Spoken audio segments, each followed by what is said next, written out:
All right, welcome back to Lockdown Sports. The Philadelphia 76ers have been eliminated from playoff contention. It's a beautiful, beautiful day in Borkham Hills. It's a beautiful day in Girraween. It's a beautiful day in Marsden Park. Okay, we're going to start this video nice and quickly. We're talking about two guys who have failed in the playoffs this year and have failed many times before. Joel Embiid with one of the worst performances you'll see. One of the worst. Look at them, silent.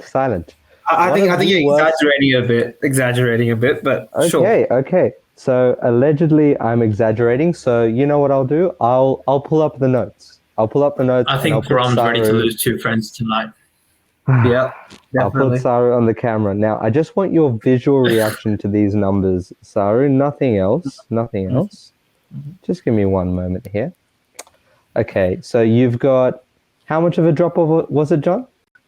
In the playoffs between Joel Embiid's points per game? 9.4 points. That's exactly what I thought. Now, give me 1 second while I load up these stats because, I've had to do some research here. All right, so what have we got here?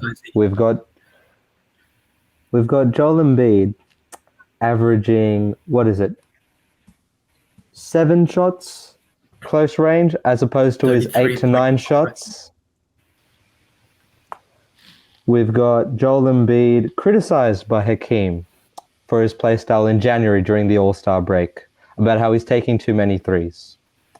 We've got Joel Embiid criticized by Draymond Green in 2020 for taking too many mid-range shots and not being aggressive enough. So Saru and Jonna, tell me why am I watching Joel Embiid in May of 2023 experiencing these problems yet again? Yeah, I'll start off. But yeah, I don't think the play style is what's actually holding Joel Embiid back.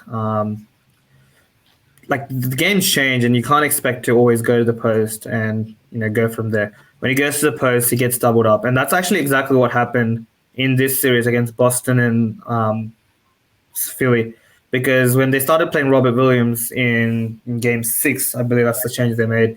There are two centers, two big guys pretty much coming at the post, so he had to take the game outside. And Joel Embiid is actually a really good mid-range shooter. I agree, 3-point, he's not Steph. But even for a big man, he can shoot the three. We've seen him hit step back threes as game winners. He can shoot. So I don't agree with the idea that the play style is what's stopping him. Or I don't agree with the idea that play style is the reason why we're seeing this statistical drop-off.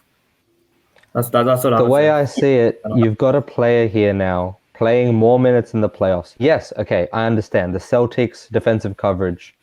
Great adjustments later on in the series. I understand it. But when you look at Joel Embiid and what any center needs to do, John, I think you'll agree, getting to the rim was becoming a problem.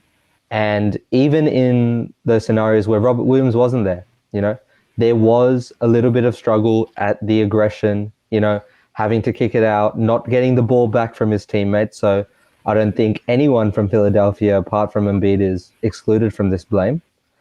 But I think the way you have to look at it is everything that we praised him for being good at in the regular season, I think we have to say it wasn't there. But yeah, especially Game 7 as well. It was so difficult to watch, man. So difficult to watch. I think we've noticed that, right? And the 76ers get stuck very often. Now, it happened a lot of times before in the Atlanta series because a certain someone couldn't shoot. And it's quite funny that you've got someone on the other end who's maybe shooting a bit too much instead of taking it to the rim that you'd like. And I think it's a fine line, right, with all these players because they're so good at many different things. And this conversation of efficiency that we'll get into with Kevin Durant as well later on in this video. What needs to be around Joel Embiid, Saru, for him to succeed? Because we've gone through the process. You've had 17 first-round picks or whatever the hell it was. You've done what OKC is doing now. Tell me what else you need, because I'm hearing too many excuses now. In terms of what's built around Joel, and I think that's part of the problem. It's kind of the opposite what Jono and you were saying as well. I think the problem is we rely too much on Joel Embiid for offense, and I low-key hate watching that offense, even the regular season. Look, I love Joel getting touches, and I love he should be one of the focal points of the offense, but no team runs on one person's offense. It's just not possible. It's got to be a bunch of players that are running offense, and Joel Embiid is clearly the biggest threat out of it. We've had one of the lowest cuts and slashes this season. Ben Simmons used to do it. Matisse There's Thybulle no used to do it. movement. No one does it. The offense is so stagnated. Joel Embiid pretty much just goes to his work on the paint. Tyrese Maxey's standing around. Tobias Harris is standing around. James Harden generally always stands around in offense. We've got four guys I don't really standing know around. James Harden. So His name's Jim Harden. So I don't know. I don't agree with the idea that it's his play style's changed. I think it's just the fact that because we're so stagnated on offense and it's not moving, the ball's literally not moving. Quite the opposite of what you guys are saying. Embiid's not getting. I think Embiid's getting too much touches, and I think the offense needs to move around. The ball needs to move around, and it needs to be a bit more movement. And that's what I want to see next year as well. Like I want to see players moving around. Like I don't know if that's a coaching change. I don't know if it's a player style change. Maybe we get more players that move around off the ball, cut, set screens. We need more than that. Not just pick and roll offense from James Harden and Joel Embiid. Yeah. So I kind of disagree with you saying that Embiid has too many touches. I don't think he has enough. I think when he does have his touches, he holds onto the ball for way too long. Like he's got to move faster, especially in the Celtics series just then. He's way quicker than Horford. Horford's strong. Horford can hold him when Embiid's trying to back him down, but Embiid is way quicker. Even with his injury, he's still quicker. Especially like even against Brooklyn. Like he was getting doubled just about every time he touched the ball, but when he wasn't, he was just holding onto the ball. If Embiid moves fast, the offense gets flowing, and we're just about unguardable. All right, guys, we spent way too long talking about Joel Embiid. Now, I want to get into the next superstar who's passive-aggressive / passive in general. Kevin Durant. Now, a lot's been made about Kevin Durant, super teams, whatnot, not being able to be the main guy, being the best role player in the world. And I think that's a bit of a stretch, that last comment, but let's get into it because a lot of problems that we've seen now on the Brooklyn Nets, on the Phoenix Suns, they for me come from this sense of super teams, right? They come from this idea that now you're playing Bruce Brown as your center in Brooklyn, and now you're settling for Torrey Craig in that corner. And Kevin Durant, to this day, hasn't addressed the problems in his game over the past few years, still not able to handle the double team, still not able to take shots where and when they need to be taken. Well, going off your point about Kevin Durant not being able to take double teams, Kevin Durant is an average passer, but he does not have the vision at all. He doesn't have that court vision. So when the double teams come, he's always caught off guard, and sometimes he does panic. Another issue with Kevin Durant we've seen the last two playoffs is he has struggled, especially against Boston and who was it this year, the Nuggets. And that's because they have Aaron Gordon and Jason Tatum to guard him. And Kevin Durant, basing off the last two playoffs, he struggles against physical, long defenders. So it's a pure matchup thing. And that's something that teams can exploit in the future. We saw, I think it was 2 years against the Bucks. They used PJ Tucker on him.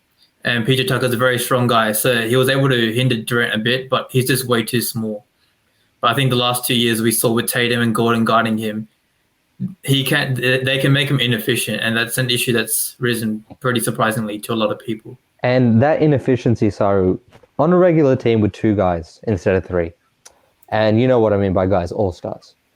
It's all right because the quality of the other guys is there. But when you look at what Kevin Durant ideally wants, he wants the best possible situation to win. And I don't blame him. But the way, if I was someone in his corner, I would look up to my 7-footed friend and tell him, maybe this isn't the way forward.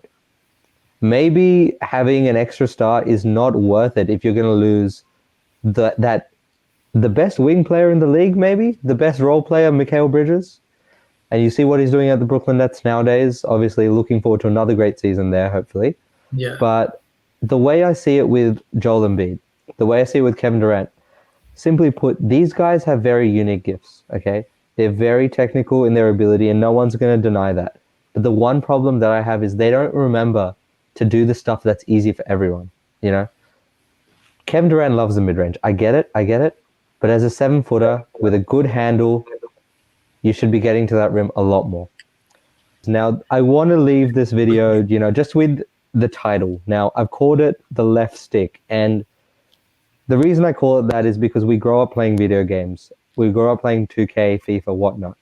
And Kevin Durant, Joel Embiid, they epitomize for me guys that have the ability to take over any moment.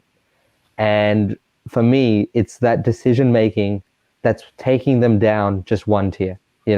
We talked about Embiid getting to the rim a bit more. We talk about the efficiency battle that Kevin Durant has because he's a 7-footer, elite mid-range game, but for some reason just doesn't take to the rim enough. These are the aspects of the games that we feel that when we've got them on 2K, we can do all the time because, if we don't win 2K, we're going to cry. So we're getting to the rim at every opportunity or we're pulling up from 35. These are the fine details that take you from being a patented all-star to number one. And Mount Rushmore is the sort of caliber of these sort of players. So that's the minute difference, I would say, in decision-making that we want to see from these guys in the future.